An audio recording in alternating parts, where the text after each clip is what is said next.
Aujourd'hui, le Grenier Jeanne-Teny a le plaisir de recevoir pour vous Carigno Bucciarelli pour Revêtu de pierre, qu'il a fait paraître sous le numéro 36 dans la collection Les Chants de Jeanne, édité par le Grenier Jeanne-Teny. Un entretien mené pour nous par la sibylline Listeria Wallner, qui assurera également les lectures. Une voix, au milieu du chœur d'enfants, s'élevait, différente et surprenante. Nous savions qu'elle ne provenait d'aucun des petits garçons qui chantaient. Un chant à nul autre pareil, enrayé, moqueur, laid et envoûtant, comme le sont les abîmes qui nous attirent. Le chef, d'un geste, imposa le silence, et après un bref moment, la voix, enrayée et moqueuse, s'est élevée une dernière fois, avant de s'éteindre comme une piste magnétique qu'une panne de courant interrompt. Bonjour Carigno Bucciarelli. Je suis très heureux aujourd'hui de vous accueillir au Grenier Jeanne-Teny pour discuter avec vous de ce dernier opus que vous venez de faire paraître dans la collection Les Chants de Jeanne et que vous avez intitulé Revêtu de pierre. Mais avant de débuter cet entretien, je voudrais vous demander si vous pouvez nous décrire rapidement votre chemin de vie ainsi que votre parcours professionnel. Décrire rapidement mon chemin de vie est un peu difficile. C'est un chemin inattendu pour la personne que je suis, pour l'écrivain que vous recevez. Disons qu'arrivé à l'âge de 60 ans, j'ai même eu l'envie de coucher tout cela par écrit, d'écrire mes mémoires, une autobiographie. Et après quelques pages, je me suis rendu compte que c'était absolument impossible parce que je devais remuer beaucoup trop d'angoisse liée à une enfance, qui était paisible sur le plan des faits, mais très mouvementée sur le plan intérieur. Alors, pour ce qui est de décrire mon parcours professionnel, c'est un parcours inattendu dans la mesure où je n'ai aucune formation littéraire, je suis un total autodidacte et comme je venais d'un milieu réputé difficile, le milieu immigré de la région de Charleroi, j'ai été naturellement placé dans une école technique. Et c'est un parcours qui m'a semblé totalement naturel. Naturel parce que j'étais vraiment en phase avec mon milieu, un milieu où on aime les enfants, où on se réalise sur le plan humain. Mais très vite, forcément, est néanmoins des ambitions culturelles, ou plutôt des passions culturelles. Je me suis habitué à me rendre dans une bibliothèque où, au départ, je m'intéressais simplement à l'astronomie, donc je ne consultais que des ouvrages dans cette optique-là. Et puis petit à petit, cette passion s'est éteinte, mais j'avais gardé le plaisir de me rendre dans cette bibliothèque. Et je me suis orienté naturellement vers la littérature. Et je ne savais pas évidemment que ça provoquerait, une scission entre l'être social que j'étais et l'être empreint de culture que j'étais en train de devenir. Et donc, j'ai commencé ma vie professionnelle tout simplement à 18 ans comme ouvrier métallurgiste. Ce qui peut paraître inattendu, ce qui n'est pas non plus unique. Il y a beaucoup d'écrivains autodidactes qui ont eu ce parcours. On a tous l'exemple de Constant Malva, mais ce sont des écrivains qui en général sont restés dans le cadre social. On pourrait les appeler des enfants d'Émile Zola, parce que eux sont orientés vers une littérature où ils étaient en prise avec leurs difficultés et les confrontations sociales qu'ils ont vécues. Moi, je me suis orienté tout de suite vers, par mes goûts, vers une littérature plutôt orientée vers l'insolite. Et donc, il y a eu ce parcours parallèle d'un enfant qui venait du monde ouvrier, et ce que j'étais au fond de moi, donc simplement un passionné de culture et de livres. Et tout ça a évolué parallèlement, je veux dire, sans rupture réelle. Mais c'était deux mondes totalement différents, et j'ai toujours l'impression d'avoir eu deux cerveaux et deux personnalités, hein. Quand je dis deux, je résume un peu parce que il y a un tas d'autres mondes dans ma tête. Mais enfin, il serait un peu difficile d'en parler aujourd'hui. On va traiter que ces deux personnalités-là, ces deux personnes-là aujourd'hui. Donc voilà, je ne sais pas si j'ai répondu à la question. Alors, ça répond entièrement à ma question et ça m'amène tout de suite à t'en poser une seconde. Est-ce qu'il y a, ou est-ce que toi tu as vu des liens entre la métallurgie, l'art des alliages des métaux, et puis la poésie, la littérature, l'art de l'alliage des mots? Aucun. Il y a une scission totale entre ces deux univers dans lesquels je me sens bien. Bon, je veux dire que j'ai été un peu en rupture avec mon monde d'origine. Bon, pour des raisons, je veux dire que je voulais écrire dans mon autobiographie, que je n'écrirai jamais. Je me suis, par après, totalement réconcilié avec ce monde-là, qui est le monde social d'où je viens, qui est extrêmement riche sur le plan humain. Hein, donc, je ne regrette pas du tout mon parcours dans ce milieu-là. Mais il y a forcément des carences énormes vis-à-vis de mes aspirations, les aspirations que j'ai eues très vite. Et d'un autre côté, je me suis aussi aperçu qu'il y avait dans le monde littéraire des carences gigantesques également, hein. Alors, ces carences d'un monde et de l'autre sont totalement incompatibles, inconciliables. Et ce côté un peu, je veux dire, double de ce que je suis s'en est satisfait, et j'ai bien dû me débrouiller là-dedans, quoi, hein. Mais je n'ai jamais voyagé d'un monde à l'autre sans avoir l'impression de parcourir un ravin, hein, voilà. Et est-ce qu'il en est de même, puisque j'ai vu que tu écrivais en réalité autant de poésie que de nouvelles ou de romans, entre ces deux activités littéraires? Est-ce qu'elles sont en lien chez toi ou est-ce que non, elles n'ont aucun rapport? En lien, dans la mesure où c'est de toute façon une activité créative, mais sur le plan du processus, ce sont deux techniques totalement différentes, hein. Je dirais, c'est une autre partie de l'esprit qui travaille. Donc je suis maintenant essentiellement connu comme romancier, parce que j'ai beaucoup plus écrit de nouvelles et de romans que de poèmes. Mais la poésie occupe, elle, une place tout à fait particulière. Je crois que mes plus belles pages, mes pages les plus importantes, celles que je veux le plus mettre en avant, sont des pages de poésie. Et la technique est différente dans la mesure où le roman, qui sans doute demande infiniment plus de travail, bien entendu, mais a un côté rassurant dans la mesure où une fois qu'on est sur un canevas, qu'on est parti sur une idée, on en a pour des mois et des mois de travail. Donc il y a ce côté rassurant. La poésie vous met devant, un travail à renouveler sans arrêt. Sans arrêt. C'est beaucoup plus court, beaucoup plus pulsionnel, ça correspond plus à ma nature. Mais c'est tout à fait déstabilisant, puisque quand on a achevé un poème, c'est forcément le tout dernier. On dira, on ne pourra jamais reproduire ce petit miracle. Bon, heureusement, ça s'est reproduit. Mais donc, sur le plan quantitatif, le nombre de poèmes que j'ai écrits est de loin inférieur au nombre de pages qu'occupent mes romans et mes nouvelles. C'est malgré tout cet aspect-là que j'aimerais mettre en avant. Eh bien, on va lire un deuxième texte alors.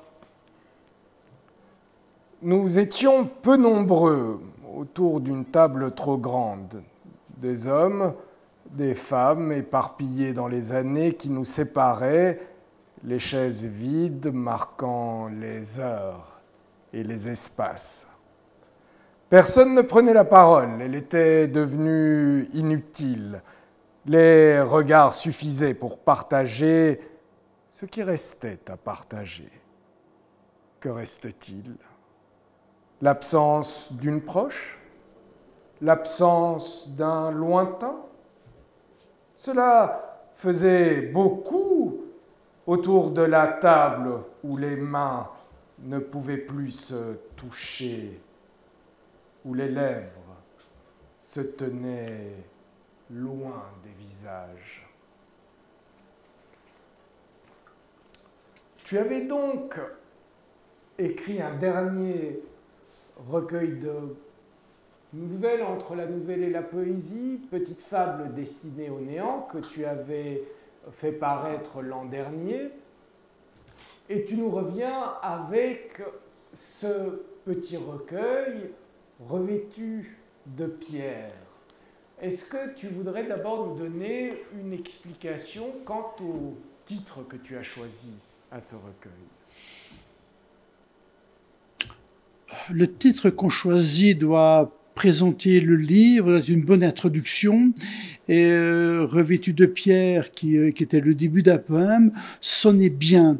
Et je crois que j'aurais pu choisir d'autres titres, j'en avais d'autres en tête, mais celui-là était, je veux dire, était une bonne porte d'entrée à ce recueil.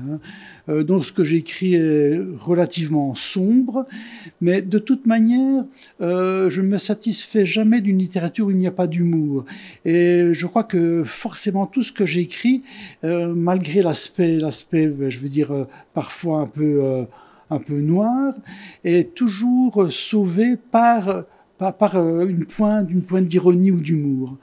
Et ce titre, Revêtu de pierre, ça tout d'abord, ça signalait un poème que je voulais mettre en avant, était la bonne sonorité pour cette plaquette. Bien. Et ton univers poétique a souvent été décrit comme onirique, surréaliste, plein d'imaginaire, peut-être même tendu vers l'irrationnel.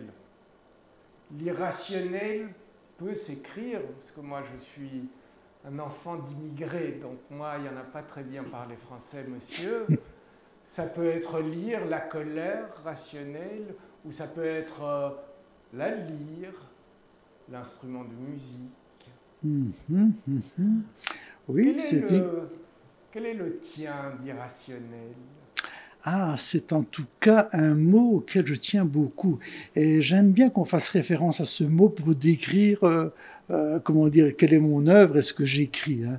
L'irrationnel, ça veut évidemment dire qu'il y a du rationnel, qu'il y a forcément un monde bien consistant, même si on n'en subit que des apparences finalement, et que ce monde consistant, nous pouvons simplement le trahir et aller vers autre chose, et être dans l'irrationnel.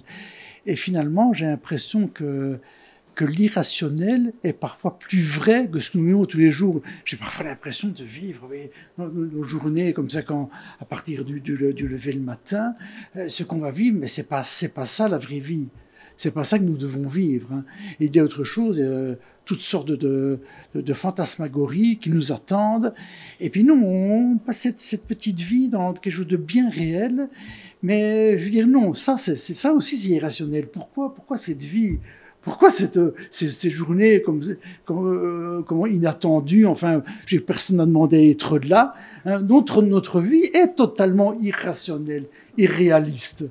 Et j'essaie simplement de trahir dans ce que j'écris ce que nous croyons être rationnel, en fait, ne l'est pas du tout.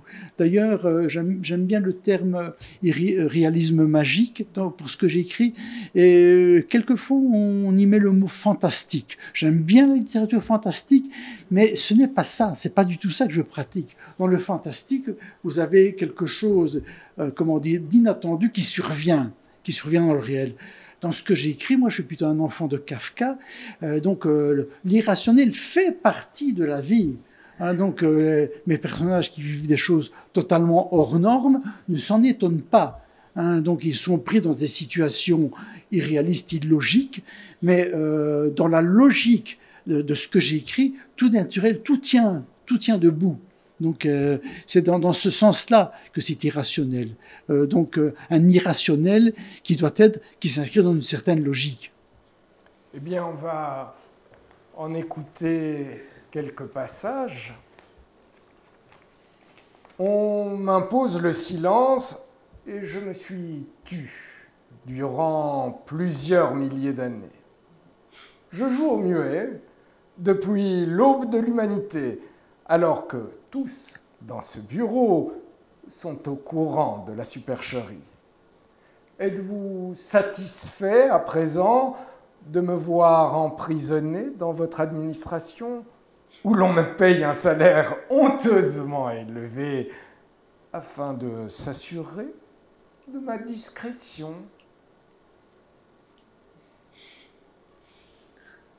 Revêtu de pierre, je traverse les couloirs d'une maison inconnue.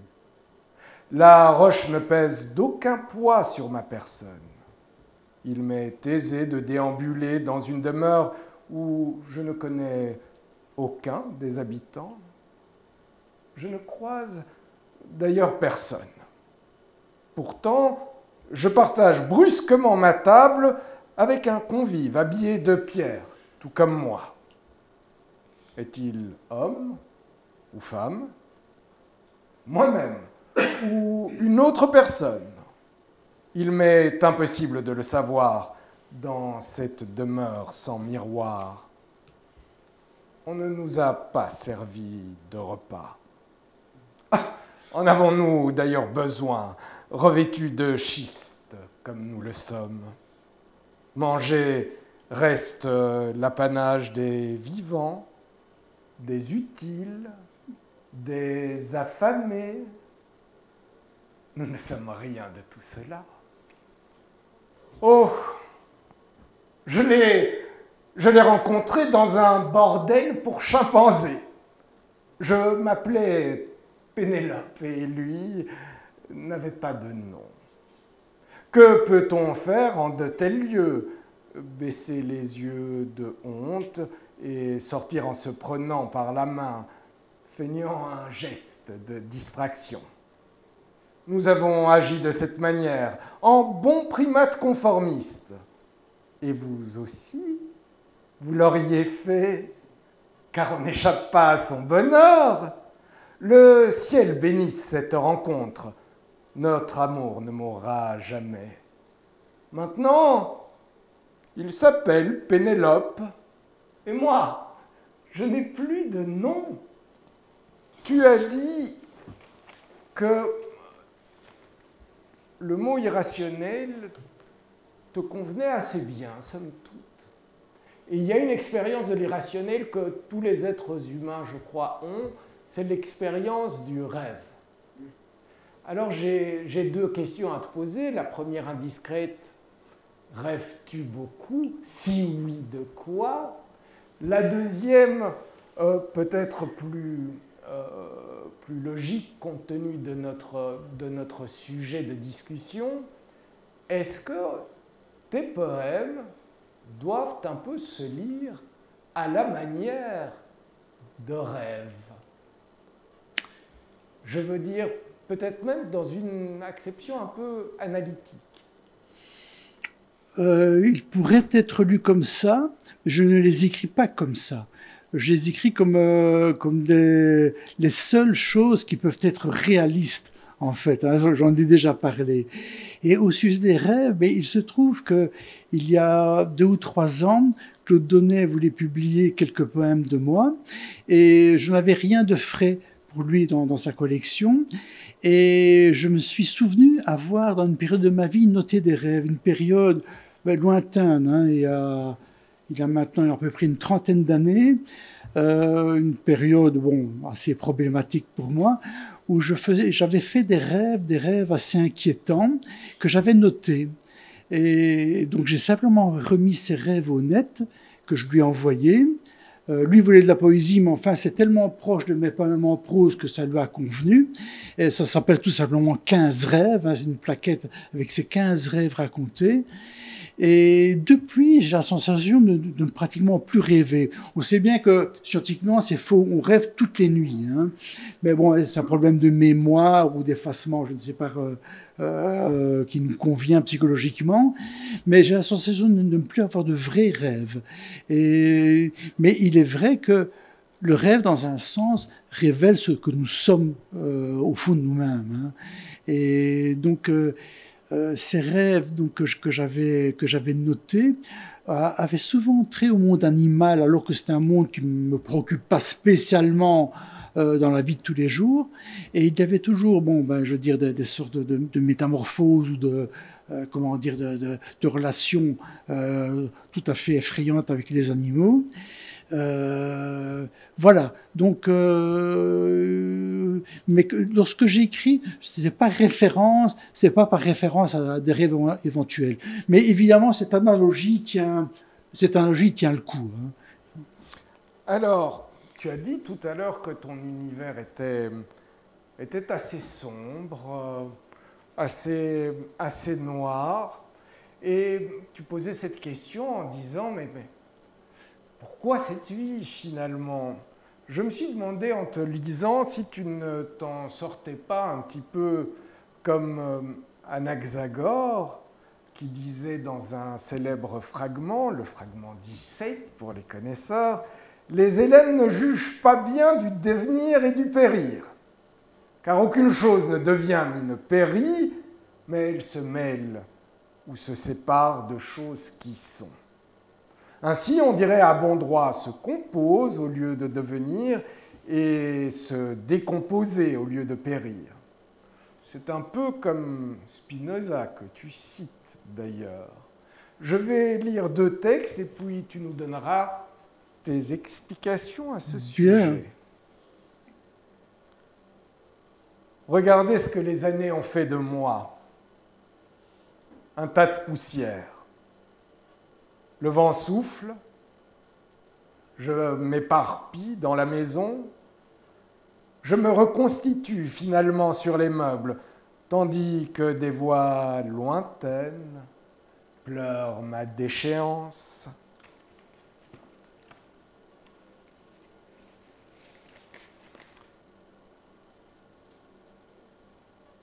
Deuxième délire. Il m'importe en ce moment de remédier aux carences philosophiques de mes voisins. Comment ont-ils pu vivre sans lire Spinoza? Pour certains, jusqu'à un âge avancé. Je ne leur adresse même pas la parole, afin de dispenser les bienfaits de ma pensée. Je suis bien plus fin. Dans mes œillades passent plus de métaphysique qu'en 1000 discours. Ils en ont autant besoin que moi. Me montrerait-il, sinon, tant d'indifférence? Ils feignent, je le sais, dans leur attitude distante. Je devine à mon égard une admiration que rien n'entamera. Une ombre, malgré tout, ternit ma vie. Je me hais moi-même du fond de la penderie où je passe le plus clair de mon temps, de mon esprit froid. Je me juge chaque jour. À toi la parole. Tout d'abord, merci de faire revivre mes poèmes avec ce talent. On a forcément l'impression, quand on écoute une personne douée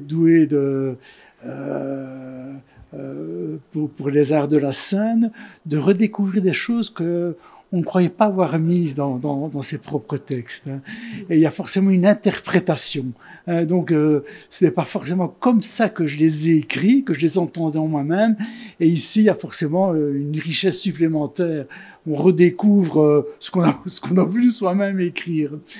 Et pour pour revenir à la citation, à ta citation, qui était bien complexe, tu me l'avais envoyé d'ailleurs, mais j'ai préféré ne pas trop lire les questions que je réponds pour qu'il y ait un peu de spontanéité. Et disons de toute façon, oui, hein, mais je veux dire, ça rejoint un peu ce que je disais auparavant, donc cette citation donc d'un auteur ancien que je ne connais pas du tout. Très socratique. Oui, voilà, j'ai peu lu les philosophes. Hein. Même si je parle de Spinoza, c'est plutôt de l'ironie, parce que j'ai beaucoup plus lu de poésie et de fiction que les philosophes. Mais disons que même à l'époque de Socrate ou d'avant Socrate, on se posait la question justement de ce que nous sommes par rapport à ce que nous croyons être nos vérités et nos réalités, quoi. Hein. Je crois que c'est à ça qu'il voulait faire allusion. Hein. Oui, de toute façon, je veux dire, on aura beau se creuser les méninges autant que l'on voudra, on ne saura jamais pourquoi on est là. Hein. De toute manière, on peut se poser toutes les questions. Je veux dire, on n'arrivera jamais à une réponse valable. Hein. Et même si les Grecs ont donné l'impression d'avoir pu répondre, mais j'ai toutes les innovations scientifiques, techniques, je veux dire intellectuelles depuis, nous ont pas fait changer, parce que nous sommes toujours les mêmes. Mais nous ne nous posons plus les questions de la même façon. Hein. Voilà.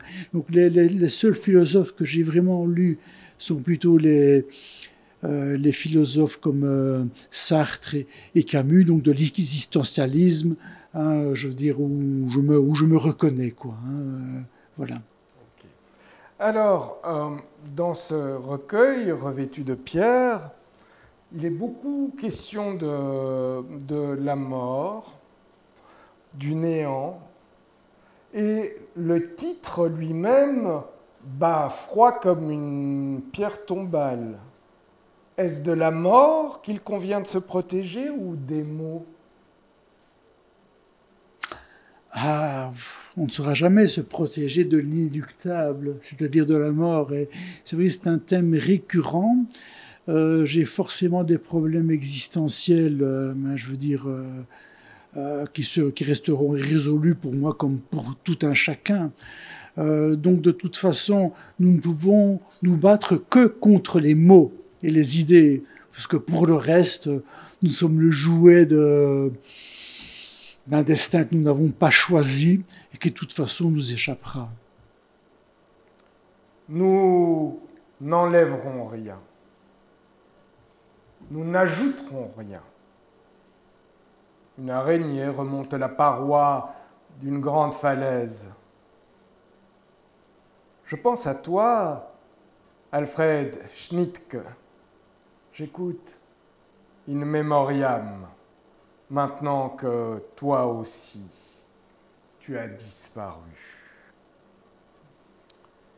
Je voulais savoir s'il est en question de mort, et on a souvent l'impression que c'est une personne enterrée qui parle en lisant ton recueil. Est-ce que cela veut dire que pour toi, c'est là que gît la parole, dans le néant, dans le vide, dans l'absence? C'est là qu'il y a la possibilité, ou pas, d'une parole? Mais dans un sens, il n'y a aucune possibilité. Je suis absolument étonné de pouvoir écrire, de pouvoir m'exprimer, tout à fait étonné de pouvoir lire des livres dont certains sont extraordinaires. Comment y arrive-t-on et comment peut-on avoir la prétention de s'exprimer face à un monde totalement incompréhensible?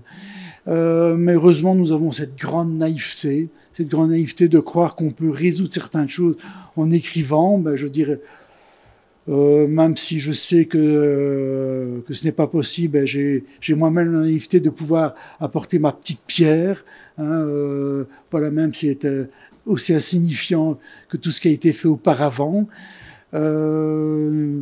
Oui, voilà, nous sommes un peu sauvés par notre Enfin, oui, j'ai utilisé le mot naïveté, je crois que c'est le bon mot. J'ai cousu dans ma peau un texte indéchiffrable. Le fil noir que j'ai utilisé, fin et brillant, se détache sur mon teint clair. Feignant la distraction, mon entourage s'efforce, je le vois bien, de décoder l'inscription. Je feins, quant à moi, de ne pas être incommodé par leur indiscrétion. L'aiguille ne m'a fait aucun mal quand je l'ai conduite à travers mes tissus, l'enfonçant et la ressortant à chaque millimètre. J'attends l'hiver où je pourrai couvrir mes bras et cacher l'inscription que moi-même je ne comprends pas. C'est quoi ce texte indéchiffrable dont tu parles? Petit sourire.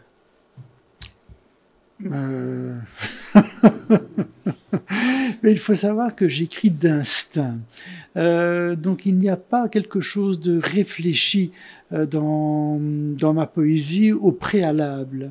Donc forcément, la donne est totalement différente quand on écrit une nouvelle ou un roman, où forcément il doit y avoir une construction mentale, même si là je ne fais aucun plan, et si j'avance aussi d'instinct. Mais forcément, il faut se recentrer sur quelque chose qui doit partir dans une certaine logique narrative. La poésie nous permet, enfin en tout cas me permet, d'aller vraiment, je veux dire, tout droit à l'essentiel. Et jamais je ne me pose cette question. Qu'est-ce que je suis en train de dire? Qu'est-ce que je veux dire? Après coup, évidemment, c'est une question que je peux me poser ou qu'on peut me poser. Mais dans la logique de l'écriture, c'est quelque chose qui s'impose. Hein. Donc, forcément, ceux qui écrivent de la poésie savent bien, je veux dire, comment dire, le processus. Le processus nous échappe, et il ne faut surtout pas essayer de le canaliser. Et donc cette histoire d'aiguille, de texte indéchiffrable, forcément je n'ai pas essayé de l'analyser pendant l'écriture, et dans un sens, pourquoi essayer de l'analyser après? Donc le lecteur, lui, peut se créer une piste s'il le veut. Alors, il y a la mort, dont on parle beaucoup dans ce recueil, et puis il y a l'idée de filiation qui est soulevée avec deux textes que je vais vous lire. On a d'une part un peu l'image d'un Chronos inversé, où c'est le fils finalement qui dévore le père, et puis on a ce père à peine plus âgé qu'un fils et si chétif par rapport à lui, en sorte que finalement c'est Oedipe qui triomphe de son père. Mais je vais vous lire ces deux textes, et puis tu nous diras ce que tu as, toi, à nous en dire comme éclaircissement, à nous apporter comme éclaircissement à leur sujet.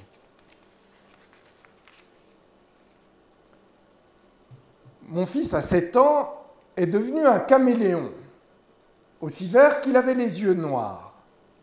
Je ne m'autorise pas à lui en vouloir.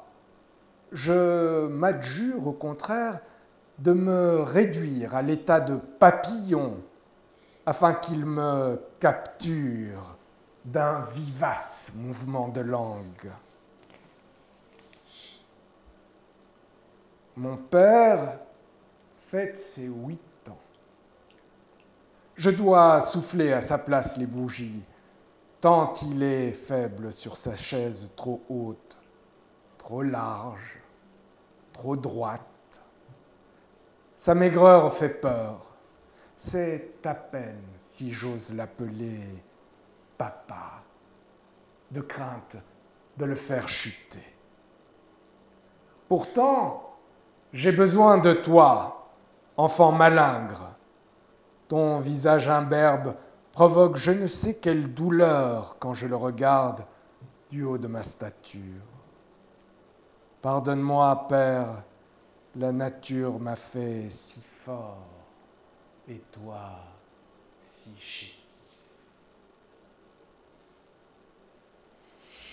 Oui, le problème de filiation, le thème de la filiation et toutes les intrications n'occure que 2 fois dans ce recueil, mais revient sans arrêt, enfin de nombreuses fois dans mon livre précédent, Les petites fables destinées au néant, où je traite souvent ce thème en le démontant, en créant des filiations inattendues et des rapports de filiation père, fils, mère, fille, etc., qui se veulent surprenants, inattendus. Une fois de plus, je ne me pose pas la question de savoir pourquoi j'en suis arrivé à ces thèmes, mais il est évident que les angoisses que j'ai vécues dans l'enfance et les problématiques de confrontation sociale dont je vous ai parlé sont forcément à l'origine de ces thèmes-là. Hein.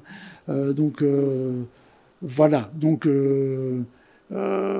c'est un thème aussi que j'utiliserai. J'écris actuellement des textes en prose, donc plutôt orientés vers la nouvelle, où ce thème-là apparaîtra de nombreuses fois.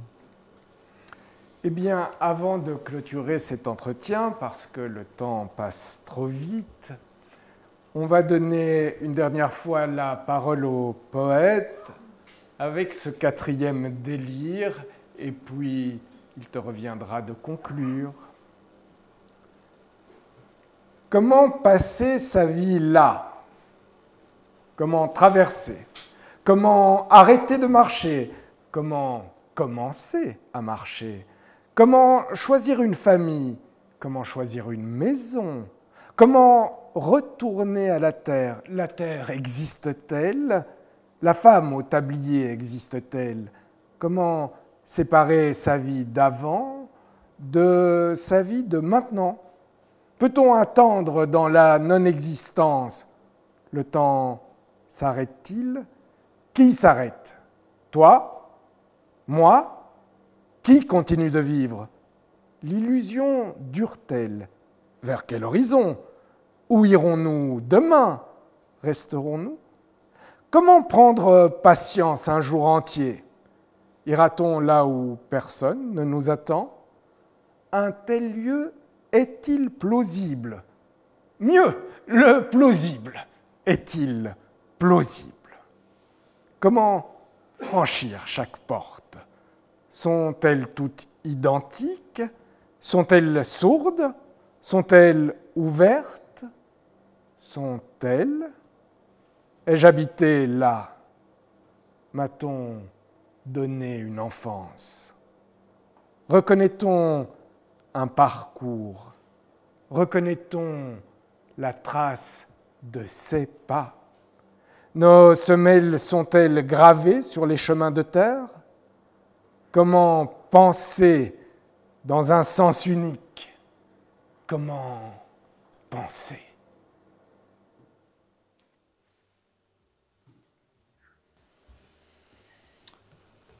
Eh bien voilà, mais je crois qu'on peut conclure avec cette lecture.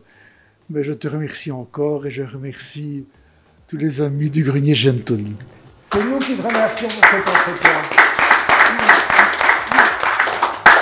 Et pour vous remercier de votre participation à ces masques et la plume, cher Carigno Bucciarelli, cette rose qui ne devrait être pour vous qu'une pierre de Ronsard.